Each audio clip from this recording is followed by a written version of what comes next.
بالله من الشيطان الرجيم بسم الله الرحمن الرحيم قال الله تبارك وتعالى في القرآن المجيد الذي خلق الموت والحياة ليبلوكم أيكم أحسن عملا صدق الله مولانا العظيم. حاضرین محترم، آج جو ہم اس جگہ اکٹھے ہوئے، آپ سب کے علم میں ہے کہ چند دن قبل حاجی صاحب دنیا سے چلے گئے، وہ پردہ فرما گئے کہ ان کے رسالے ثواب کے حوالے سے ہم بیٹھے ہیں۔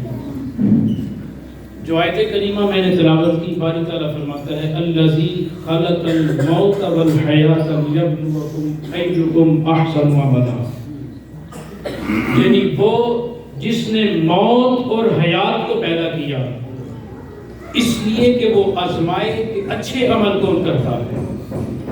آپ دیکھیں کہ موت زندگی کے اختتام کا نام ہے، مگر اس جگہ باری تعالیٰ نے ذکر موت کو ذکر حیات سے قبل ذکر کیا، اس لیے کہ غافل انسان کو یہ یاد رہے جتنے برس میں یہ زندہ رہ سکے آخر اس کو موت آنی ہے۔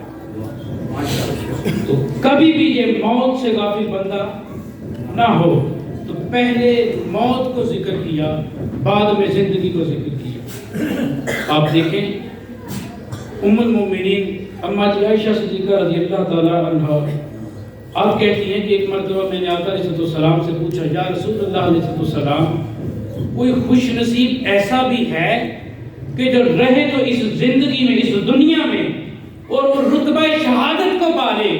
تو فرمایا عائشہ وہ خوش نصیب ہے جو دن میں 20 مرتبہ موت کو یاد کرتا۔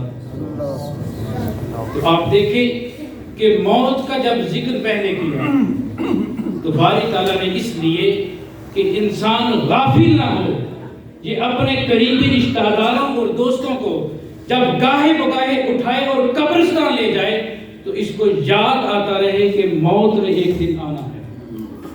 آپ دیکھیں کہ باری تعالیٰ نے جب 5 نمازوں کا حکم دیا تو اگر رب تعالیٰ چاہتا تو یہ بھی کہہ سکتا تھا کہ جو ہی صبح اٹھو تو 5 نمازوں کو ادا کرو تو بس ختم، لیکن اس مالک نے ایسا نہ کیا، بلکہ فجر، ظہر، عصر اور عشاء، مغرب، عشاء سب کا ٹائم اپنا اپنا رکھا کہ انسان جب اس دنیا میں گم ہو جائے، وہ غفلت میں آنے لگے تو اگلی نماز کا وقت ہو جائے وہ پھر ادھر سیدھا ہو جائے، اسے یاد آ جائے کہ وہ ایک ذات برحق ہے جس کے آگے جھکنا ہے، اس کو جواب دینا ہے۔ تو اس لیے 5 نمازوں کو ایک وقت میں پڑھنے کا حکم نہ دیا۔ پھر آپ دیکھیں کہ اگر کوئی بیمار ہو جائے، کوئی مریض بن جائے، تو آپ کسی حکیم یا ڈاکٹر کے پاس جائیں اور وہ 1 ہفتے کی آپ کو میڈیسن دے دے، تو یاد رکھیں کبھی اس نے یہ نہیں کہا اور نہ کبھی کسی نے ایسا کیا کہ وہ ہفتے کی جو دوائی اسے میڈیسن لکھ کے دی اسے ایک ہی دن میں کھا لے یا ایک ہی ٹائم میں کھا لے، بلکہ وہ صبح، دوپہر اور شام ایک خاص وقفہ رکھا گیا اس کے اندر، تاکہ جس طرح اور جتنی مقدار ہو، جتنی ضرورت ہو بدن کو صحت کے لیے، اس کے مطابق وہ چلتا رہے، اس کے مطابق وہ اس دوائی کو استعمال کرے۔ تو وہ تو حکیم مطلق ہے، اس نے 5 نمازوں کو بھی وقفے سے رکھا کہ غفلت کے ساتھ اسے یاد آ جائے کہ میں نے اس طرف نہیں جانا، بھٹکنا نہیں اپنے رستے سے، اپنے رب کے ہاں میں نے حاصل کرنا۔ تو یہ موت کو ذکر پہلے کر دیا۔ پھر دیکھیں آقا علیہ السلام نے فرمایا کہ میں نے تمہیں قبروں پر جانے سے منع کیا تھا اور اب میں تمہیں حکم دیتا ہوں کہ قبروں پر جاؤ، ان کی زیارت کرو۔ کیوں؟ کہ یہ قبریں تمہیں آخرت کی یاد دلاتی ہیں۔ پھر ان کے نشانات کو باقی رکھنا، یہ ہر چیز اس طرف جا رہی ہے کہ انسان غافل نہ ہو جائے اس موت سے، اس کو وہ یاد رکھے۔ پھر آپ دیکھیں حدیث پاک آقا علیہ السلام نے فرمایا کہ جب بندے کو موت آ جاتی ہے، یعنی فوت ہو جاتا ہے، مر گیا، کوئی ختم ہو گیا، تو یاد رکھیں اس کے اپنے اعمال منقطع ہو جاتے ہیں، وہ تعلق کٹ جاتا ہے، مگر کہا 3 اعمال ایسے ہوں گے جو ساتھ آگے چلتے رہیں گے۔ فرمایا ان میں صدقہ جاریہ، دوسرا فرمایا علم نافع، اور تیسرا فرمایا نیک اولاد کا چھوڑ جانا۔ تو تین چیزوں کا بتایا کہ یہ ایسی چیزیں ہیں جو انسان سے کبھی کٹتی نہیں، یہ ساتھ آپ کے چلے گی اگلے جہان میں بھی، قبر میں بھی آپ کے کام آئیں گی۔ تو پہلا جو اس میں کہا تھا صدقہ جاریہ، یعنی کوئی مسجد بنوا دے، کوئی مسافر خانہ بنوا دے، کسی تنظیم کو آپ ڈونیٹ کر دیں، یعنی لوگوں کے لیے جو چلتا رہے، تو وہ جتنی دیر چلے گا اس کو قبر بنے گا اس کا ثواب ملتا رہے گا۔ تو کہا صدقہ جاریہ۔ دوسرا بھی کہا کہ علم جو علم نافع ہو، یعنی نفع بخش، فائدہ بخش ہو لوگوں کو۔ آپ دیکھیں کہ آقا علیہ السلام کو دعا فرمایا کرتے کہ باری تعالیٰ وہ علم دے جو نفع والا ہو۔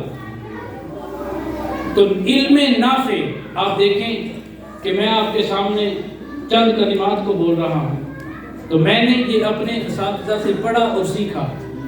اب ان میں سے کئی اللہ کو پیارے بھی ہو گئے، اس دنیا سے چلے گئے، مگر ابھی بھی ان کا سنا اور پڑھایا گیا میں آپ کے سامنے کو بول رہا ہوں۔ تو یہ جو بھی کلمات خیر میں بولوں گا اور سناؤں گا آپ کو، ان کا ثواب لا محالہ میرے اساتذہ کو بھی ملے گا، پھر انہوں نے جن سے پڑھا ان کو بھی ملے گا۔ تو یہ سلسلہ یوں چلتا رہتا ہے کہ یہ علم نافع بن گیا۔ اور جو تیسرا علیہ السلام نے فرمایا، کہا نیک اولاد کا چھوڑ جانا۔ کس کا؟ نیک اولاد کا چھوڑ جانا۔ آپ دیکھیں کہ کوئی شخص دنیا سے چلا گیا، اب اس کے 2 3 4 جتنے بھی اس کے بچے ہوئے، اولاد اس کو جو بھی اللہ تعالیٰ نے دی، اگر تو وہ نیک ہے تو وہ باقاعدہ اہتمام کرے یا نہ کرے دعا کا، مگر جتنی مرتبہ نماز پڑھے گا کہے گا ربنا اغفر لی ولوالدی۔ وہ باقاعدہ بیٹھے یا نہ بیٹھے، جتنی مرتبہ نماز میں آئے گا اپنے والدین کے لیے وہ دعا کرے گا۔ اور اگر اولاد نیک ہو، آپ دیکھیں کہ اگر کسی کے 4 یا 5 بچے ہیں اور وہ دن میں 5 وقت کی نماز انہیں سکھائی گئی، والدین نے تربیت کی اور بتایا کہ بیٹے یہ تم پہ فرض ہے، اس کو ادا کرنا ہوگا، تو اگر کسی کے 5 بچے ہیں اور وہ دن میں 5 نمازیں پڑھتے ہیں تو آپ ذرا حساب لگائیں وہ کتنی مرتبہ والدین کے لیے دعا کر رہے ہیں۔ تو کہا نیک اولاد کا چھوڑ جانا یہ آپ کے ساتھ چلتا رہے گا۔ اب نیک اولاد کا چھوڑے جانا، کیا اسے ہمیں تربیت دینا ہوگی یا یہ اولاد خود نیک بن جائے گی؟ تو آپ دیکھیں آپ کے اور میرے آقا و مولا محمد مصطفیٰ علیہ السلام نے فرمایا کہ تم میں سے ہر ایک ذمہ دار ہے اور اس سے اس کی رعایا کے بارے میں پوچھا جائے گا۔ اور یاد رکھیں والد گھر کا سربراہ ہے، اسے پوچھا جائے گا اگر اولاد بھٹک گئی۔ اس وقت دائیں بائیں کی باتیں نہیں چلے گی کہ وقت نہیں مل سکا، بس یارانہ ایسا پڑ گیا، بس دوست یوں مل گئے، اس وقت یہ باتیں کام نہ آئیں گی۔ تو ادھر ادھر کی بات نہ کر، مجھے بتا قافلہ کیوں لٹا، مجھے رہزنوں سے گلا نہیں، تیری رہبری کا سوال ہے۔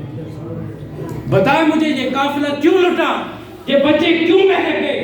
کیا تیرا کام فقط انہیں پالنا تھا، فقط انہیں جوان کرنا تھا؟ تو ان کو تعلیم کس نے دینی تھی؟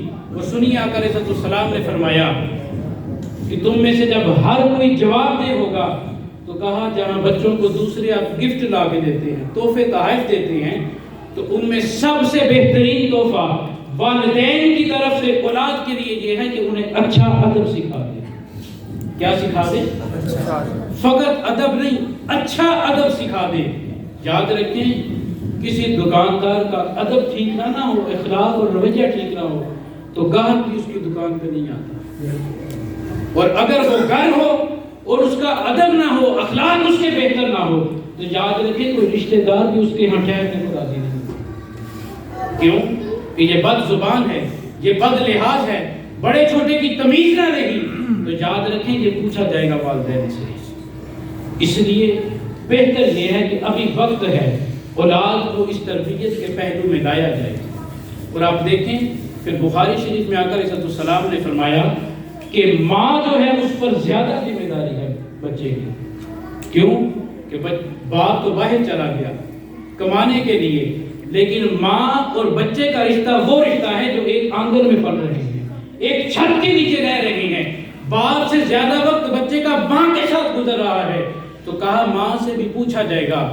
مگر عجیب بات تو یہ ہے ہمارے معاشرے میں کہ ماں بچے کو کیا سکھاتی ہے اور کیا کانوں میں زہر کرتی ہے کہ باپ تیرا سعودیہ چلا گیا، فلاں جگہ چلا گیا، کیا تین مار دیا اس نے اگر مہینے کا 40-50 بھیج دیتا ہے، اتنے سے کیا ہوتا ہے، میں تیرے دکھ سکھ میں تیرے ساتھ رہی۔ یہ ماں کے جملے ہمیں سنائی دیتے ہیں، یہ گھروں میں ماں تربیت کر رہی ہے، یہ باپ کے خلاف زہر کر رہی ہے، اس کے ذہن کو خراب کر رہی ہے۔ اور اگر باپ بھی کبھی بیٹھتے تو وہ کہتا ہے پتر ساری جوانی تو میں نے تیرے لیے لٹا دی، یہ گھر کے کام کرنا کھانا پکانا کون نہیں کرتا، یہ ذمہ داری ہے، یہ ماں نبھاتی ہے۔ یاد رکھیے جب والدین کو وہ مثال دیتے ہیں یہ سائیکل کے 2 پہیے ہیں، سائیکل کے 2 پہیے ہیں، تو یاد رکھنا ایک پہیے سے کبھی سائیکل نہیں چلا، یہ دونوں کو مل کے رہنا پڑتا ہے، جڑ کے رہنا پڑتا ہے، دونوں کو اپنی ذمہ داری نبھانی ہوگی۔ اور جب کہا کہ ماں کا زیادہ ہے کہ بچہ وقت زیادہ ماں سے گزارتا ہے، تو آپ دیکھیں باپ کا تو اتنا رول ہے کہ جس طرح ایک وارڈ میں ایک ڈاکٹر آتا ہے، وہ کچھ لمحے ٹھہرتا ہے، پوچھتا ہے، بات چیت کرتا ہے، اس کا حل بتاتا ہے، تجویز کرتا ہے میڈیسن اور چلے جاتا ہے۔ تو یاد رکھیں یہ والدین کے لیے اور ساتھ ماں پر اس کا زیادہ لازم ہے، اسی لیے ماں کی گود سے قبر تک کے علم کہا گیا، اطلب العلم من المہد الی اللحد، ماں کی گود سے قبر تک علم حاصل کرو۔ اور یاد رکھیں یہ علم کوئی کتابی علم نہیں، صرف یہ ہر چیز کا علم ہے، اس میں آپ کے اخلاق بھی آئیں گے، آپ کے آداب بھی آئیں گے، بڑے چھوٹے کی تمیز بھی آئے گی، بڑوں کا حیا بھی آئے گا، چھوٹوں سے شفقت بھی آئے گی، رشتہ داروں کے حقوق بھی آ جائیں گے۔ تو کہا یہ علم حاصل کرو، کہاں سے؟ ماں کی گود سے قبر تک، کہیں یہ سلسلہ منقطع آپ کا نہیں ہوتا۔ آپ دیکھیں آج والدین یہ کہنے لگ پڑے بچوں کو کہ سیکھ جائے گا، ہم نے بس کسی انسٹیٹیوٹ، کسی کالج، یونیورسٹی، مدرسے میں داخل کروا دیا، اب یہ بچہ جانے اور اس کے استاد جانے۔ آئیں ذرا آپ حضرت ربیہ بن عبد الرحمن ایک تابعی گزرے، اور یہ حضرت ربیہ وہ ان تابعیوں میں سے ہیں کہ امام حسن بصری اور امام مالک آپ کے شاگرد ہیں۔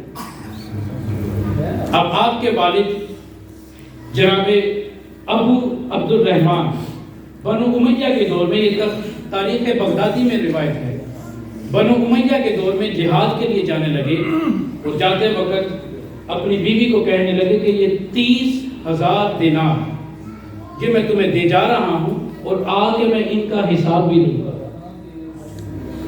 آگے ان کا حساب بھی لوں گا۔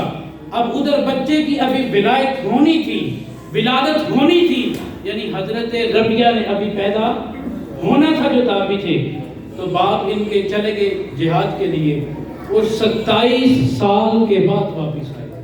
کتنا عرصہ؟ 27 نہیں، اب فقط بولنے نہیں، تھوڑا اس کو محسوس بھی کرنے کی کوشش کریں، کتنے عرصے بعد؟ 27 سال کے بعد واپس آئے۔ اور جب آگے دروازہ کھٹکھٹایا، اب وہ بچہ جس نے ابھی پیدا ہونا تھا، وہ ایک نوجوان 27 سال کا سامنے کھڑا ہوا، آ کے مدینہ میں جب اپنے دروازے پہ دستک دی، اس نوجوان 27 سالہ بچے نے دروازہ کھولا تو کہا بابا بتا کیا بات ہے؟ بابا تو ادھر کدھر آ گیا؟ تو کہا پیچھے ہٹ کے میرا گھر ہے، میں اپنے گھر آ رہا ہوں۔ تو کہنے لگا بابا تو بات کرنے والی کر، یہ تو گھر میرا ہے، 27 سال مجھے ہو گئے، آج تو کہاں سے آ گیا اور تیرا نام کیا ہے؟ تو کون ہے جو گھر کا دعویٰ کرنے لگا ہے؟ اب جب یہ تکرار ہوا تو لوگ بھی اکٹھے ہونے لگ پڑے، جس طرح ہم لوگ بھی تماشے کے لیے ذرا جلدی اکٹھے ہو جاتے ہیں، کوئی صلح کروائے نہ کروائے مگر دیکھیں دوسرے تماشا کیا لگا ہے، تو چند لوگ اکٹھے ہو گئے کہ یہ جھڑپ اور بحث کیا چھڑ گئی۔ تو اب چونکہ 27 سال کا عرصہ گزر چکا تھا، اب سگا بیٹا نہ پہچان لگا تھا، تو لوگوں نے کہا بابا تو کو بات کرنے والی کر، اس بچے کو ہم جانتے ہیں، یہ پیدا اسی گھر میں ہوا اور 27 سال سے اسی گھر میں رہ رہا ہے، اور تو آج اس گھر کا مالک ہونے کا دعویٰ کر رہا ہے۔ کہا میں اب عبداللہ عبد الرحمن ہوں۔ اتنے میں حضرت ربیہ کی جب والدہ کے یہ کان میں بات گئی تو کہا بیٹے دروازے کھول اور سینے سے لگ، یہ تیرا باپ آیا ہے۔ اب جب باپ سے ملے، یعنی 27 سال کے عرصے کے بعد سوچے ذرا کہ جس بیٹے نے باپ کو ایک نظر نہ دیکھا ہو اور باپ نے ایک جھلک نہ بیٹے کی دیکھی ہو، وہ 27 سال کا نوجوان جب باپ سینے سے لگا بیٹے کے اور بیٹا باپ کے سینے سے لگا تو وہ درد آنسوں کی صورت میں بہنے لگا۔ اور اتنے میں جب عصر کی اذان شروع ہوئی تو حضرت ربیہ نے فوراً وضو کیا، اپنے لباس چینج کیا اور مسجد نبوی چلے گئے نماز کے لیے۔ اور آپ کے والد جب بیٹھے تو بیوی نے کھانا آگے رکھا تو کہنے لگے باقی تو سب ٹھیک ہے، وہ جو 30,000 دینار پہلے دے کے گیا تھا ان کا حساب دے۔ اب دیکھیں نہ انہوں نے یہ پوچھا آگے کہ 27 سال کا لمبا عرصہ کس طرح بسر ہوا، اور نہ ہی بیوی ان کے گلے کو پڑی کہ ہمیں دھوپ چھاؤں کا پوچھا نہیں، بسر کرنے کا پوچھا نہیں، بیٹے کو جوان کر کے میں نے آگے رکھ دیا اور تم 30 دیناروں کا پوچھ رہا ہے 1000۔ یہ نہیں کہا آپ آرام کریں، کھانا کھائیں، اذان ہو چکی، بیٹا مسجد چلا گیا، آپ بھی جائیں اور ذرا نماز عصر کو ادا کر کے۔ اب چونکہ کھانا کھایا اور لیٹ ہو گئے، مسجد نبوی گئے، جا کے عصر کی نماز لیٹ پڑی تو دیکھا کہ ایک 27 سالہ نوجوان ممبر مصطفیٰ علیہ السلام پہ جلوہ گر ہے، وہ مسجد نبوی کا شہن ہے اور اس کے آگے بیٹھنے والے حسن بصری اور امام مالک بیٹھے ہیں اور وہ بچہ درس حدیث دے رہا۔ اب جب سنا بچے نے گفتگو شروع کی تو کہتے ہیں کہ میں نے پاس بیٹھے ایک بابے سے کہا، ایک بندے سے کہا کہ یہ بچہ کون ہے، یہ نوجوان کون ہے کہ جس کے آگے بیٹھنے والے حسن بصری اور امام مالک بیٹھے ہوئے ہیں؟ تو کہنے لگا تم نہیں جانتے، یہ ربیہ بن عبداللہ ہے، یہ عبد الرحمن ہے ربیہ بن۔ تو کہنے لگے اچھا یہ میرا بیٹا ہے، یہ اس قدر پہنچ گیا، ماں نے اتنا پڑھایا لکھایا کہ آج ممبر مصطفیٰ علیہ السلام پر بیٹھا ہے اور مسجد نبوی میں درس حدیث دے رہا ہے۔ رونے لگ پڑے اور گھر پلٹے، کہنے لگے اپنی زوجہ سے وہ اب 30,000 جو دینار تھے ان کا حساب ہو گیا، میں دیکھا ہے تم نے جو کیا، مگر آج دیکھیں ہمارے ساتھ کیا ہوتا ہے اور ہمیں کیا کہا جاتا ہے کہ آپ جو مرضی کرو، جہاں سے مرضی کرو، جیسے مرضی کرو۔ یاد رکھیں فقط والدین کو آج گلے نہیں ہیں اولاد سے، بڑے افسوس سے یہ بات کہنا پڑتی ہے۔ میں ایک مرتبہ کلاس میں بیٹھا، بچوں کو یوں ہی والدین کے بارے میں بتا رہا تھا کہ والدین کیوں ہیں، ان کی عظمت یہ ہے، ان کا کہاں کیوں ماننا ہے۔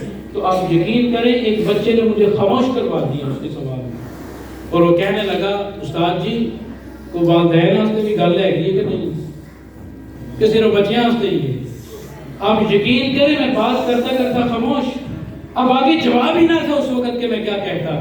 تو یاد رکھیں یہ والدین کی بھی ذمہ داری ہے، انہیں نیک ان والدین نے بنانا ہے، بچے خود نیک نہیں بنیں گے۔ پھر والدین کو شکایت ہے کہ بچے گھر میں بدتمیزی کرتے ہیں، اونچا بولتے ہیں، تو یاد رکھیں آپ کی بات اور نصیحت سے زیادہ آپ کے کردار کو بچے فالو کرتے ہیں۔ ہمیں اپنے کردار کو بہتر بنانا ہوگا۔ جب ہمارا کردار جو بچوں کے سامنے آئے گا پھر کوئی بچہ بھی زیادتی نہیں کرے گا، وہ اونچا نہیں بولے گا، وہ بے ادبی نہیں کرے گا، وہ رشتہ داروں سے منہ نہیں چڑھائے گا۔ یاد رکھیں یہ بچے ہمیں دیکھ کے فالو کرتے ہیں، ہم جس طرح اولاد کو سکھاتے ہیں یہ اسی ڈگر پر چلتے ہیں۔ پہلے ہم کہہ دیتے ہیں کہ خیر ہے، ابھی بچہ ہے، سیکھ جائے گا، بڑا ہو جائے گا۔ یاد رکھیں کہ ہم خود اسے بگاڑ رہے ہیں۔ پیار اور چیز ہے، بگاڑنا اور چیز ہے، بگاڑنا اور چیز ہے۔ یہ چھوٹے ہوتے تربیت کا مرحلہ ہے، مگر ہم لوگ اس وقت نظر انداز کرتے ہیں اور بچے پہ خوش ہوتے ہیں کہ یہ بڑا زبان دراز ہے، یہ کانفیڈنس اس میں بہت زیادہ آ گیا، یہ لاجواب کر دیتا ہے۔ یاد رکھنا پتہ اس وقت لگے گا جب باپ یہ تجھے لاجواب کرے گا، جب یہ ماں کے آگے بولے گا، پھر تجھے پتہ لگے گا کہ یہ لوگوں کو کس طرح جواب دیتا تھا اور ان کے دل کس طرح چھلنی ہوتے تھے۔ تو یاد رکھیں اولاد کی تربیت خود کرنی ہوگی، اس کے لیے ہمیں چاہیے کہ اپنے لہجے کو ذرا نرم رکھیں، بچوں سے پیار سے پیش آیا کریں۔ یہ بچے ہیں، اولاد ہیں، ہماری اپنی اولاد ہے، انہیں ہم نے اچھے برے کی تمیز دینی ہے، مگر جب باپ ہی گھر کبھی اٹھ کے نماز نہ پڑھی ہو تو وہ بچے کو کس طرح تسلیم کرے؟ اور کیا عجیب ماحول میں ہم رہنے لگ پڑے جس کو ہم نے خود کریٹ کیا، خود ہم اس کو بنانے والے، اس کو پیدا کرنے والے ہم خود ہیں۔ کہتے ہیں ساڑھی تو لگ گئی ہے پر بچہ تو نہیں ہونا چاہیے۔ بھئی آپ کی کیوں گزر گئی؟ کس نے آپ کو اجازت دی؟ کیا آپ کسی سے لکھوا لائیں کہ میری جس طرح صحیح گزر گئی مگر بچہ نیک ہو جائے؟ یاد رکھیں بچے نے فالو آپ کو کرنا ہے۔ باپ اگر گھر بیٹھا فلمیں دیکھے، باپ گھر بیٹھا سگریٹ پیے، وہ کس طرح اولاد کو منع کر سکتا ہے کہ بیٹے یہ صحت کے لیے خراب ہے، اسے استعمال نہ کرنا؟ تو یاد رکھیں، میں پھر جملہ دہراؤں گا، اس کو اپنے دل پہ اور ذہنوں کی تختیوں پہ لکھ لیں کہ اولاد الفاظ سے زیادہ آپ کے کردار کو فالو کرتی ہے۔ اپنے آپ کو درست کریں، وہ اسی ڈگر میں پھر اولاد کی تربیت کریں۔ اور میں نہیں مانتا کہ اگر ابا جی اٹھ کے نماز پڑھے اور کوئی بچہ ویسے لیٹا رہے، اب باپ نے کہہ تو دیا کہ اٹھ نماز پڑھ، اب کہے نہ کہے دل میں سوال آتا ہے، ابا جی تو معاف ہے، تسا نہیں پڑھنی، مجھے تو قرآن کا کہہ دیا کہ پڑھا کرو، آپ نے کس وقت پڑھنا ہے؟ آپ کوئی مہلت لے کے آئے؟ تو یاد رکھیں، بجائے اس کے کہ ہر بات دوسرے پہ تھوپی جائے، ہر دوسرے کو سدھارنا ہو، پہلے ہمیں اپنے آپ میں جاننا چاہیے، اپنے آپ کی اصلاح کرنی چاہیے۔ اور یاد رکھیں جب ہماری اصلاح ہو جائے گی، پھر ہم جو بچوں کو کہیں گے انہیں ماننا بھی ہوگا، وہ ہمارے جب کردار کو دیکھیں گے پھر وہ چلیں گے۔ تو اس لیے برائے مہربانی یہ والدین کی خدمت میں ایک عرض کر سکتا ہوں، اپنے جملوں میں ذرا جلدی کریں، ذرا بچوں کو بچے رہنے دیں۔ یاد رکھیں آقا علیہ السلام نے فرمایا، من لا یرحم صغیرنا ولم یوقر کبیرنا، جو ہمارے چھوٹوں پر رحم نہیں کرتا، شفقت نہیں کرتا، بڑوں کا ادب نہیں کرتا، وہ ہم میں سے۔ یہ کیا تماشا عجیب چل پڑا کہ بچے گھر آئیں تو باپ باہر گیا تو بچے گھر آ جائیں۔ یہ ہمارے گھروں میں آپ دیکھ لیں، کہیں دور جانے کی ضرورت نہیں۔ کتنے والدین ہیں آج جو بچوں کو ساتھ بٹھاتے ہیں، ان سے ان کے دکھ درد پوچھتے ہیں، ان سے ان کی وجہ پوچھتے ہیں، نہ جانے کی، جانے کی، سونے کی، اٹھنے کی، بیمار ہونے کی۔ یاد رکھیں اگر آپ بچوں کو دوست نہیں بنائیں گے تو پھر بچے بھی آپ کے قریب نہیں آئیں گے، پھر گلا بنتا ہی نہیں بچوں سے، کیونکہ بچوں کو بٹھایا ہی پاس نہیں ہم نے۔ تو یاد رکھیں آقا علیہ السلام نے فرمایا کہ جو وہ 3 عمل جو منقطع نہیں ہوں گے، ان میں تیسرا کہا نیک اولاد کا چھوڑ جانا۔ تو اس اولاد کے بارے میں ہمیں پوچھا جائے گا کہ انہیں کیا تعلیم دی، انہیں کیا تربیت دی، اور جب بچہ نیک ہوگا، وہ نماز پڑھے گا، لوگوں کو دین سکھائے گا اور خود اس کے عمل سے نظر آئے گا، یاد رکھنا پھر وہ آپ کے لیے نفع بخش ہوگا۔ اور آقا علیہ السلام نے فرمایا کہ اگر کسی کی اولاد نیک ہو تو یاد رکھنا وہ قبر میں 7 اولاد جاتی ہے۔ صحابہ کرام نے عرض کیا، یا رسول اللہ صلی اللہ علیہ وسلم اولاد قبر میں 7 کس طرح جائے گی؟ کہا وہ جو بھی نیک عمل کریں گے اس کو بھی ثواب ملے گا۔ تو دعا کو باری تعالیٰ ہمیں عمل کی توفیق عطا فرمائے۔ باتیں کرنے کو، سننے کو، سنانے کو بہت زیادہ ہیں، مگر یاد رکھیں آج عمل خالی رہ گئی ہمارے۔ باتیں کرنے کو مل گئی، کہنے کو، لکھنے کو مل گئی، مگر جس سے پوچھو ہر کوئی دوسرے کو سمجھانے میں لگا ہے، دوسرے کی اصلاح میں لگا ہے۔ جس دن یاد رکھیے ہم نے اپنے آپ میں جھانکنا شروع کر دیا، اپنے آپ کی اصلاح کر دی، پھر ہمیں لوگوں کی منتیں کرنی پڑیں گی کہ میرے بچے کو آ کے سمجھا دو۔ یاد رکھیں باری تعالیٰ اسی وقت ہمیں کامیاب کرے گا جب ہمارے قول اور فعل ایک طرف چلیں گے۔ تضاد جب نہ ہوگا قول و فعل میں تو پھر ہماری بچوں کو نصیحت کا اثر ہوگا، پھر لوگ ہماری باتوں کو سنیں گے اور اس کو فالو کریں گے۔ دعا کو باری تعالیٰ ہمیں عمل کی توفیق عطا فرمائے کہ ہم بچوں پر شفقت کے ساتھ پیش آئیں اور بڑوں کا ادب کریں، وہ بڑا باپ ہو، وہ بھائی ہو، وہ ماں ہو، وہ استاد ہو، کوئی بھی بڑا ہو۔ یاد رکھیے آقا علیہ السلام نے فرمایا کہ میری امت کے بوڑھے کی عزت کرنا میری عزت کرنا ہے۔ تو آج ہم کیا کرنے لگے؟ ہم بزرگوں کو دیکھ کے پھلانگ کے چلے جاتے ہیں، مذاق کرتے ہیں، انہیں تنگ کرتے ہیں، اس لیے کہ ہمیں گھروں میں تربیت نہیں ملی۔ تو ہمیں اپنا آپ دیکھنا ہوگا۔ باری تعالیٰ ہمیں عمل کی توفیق عطا فرمائے۔ وما علینا الا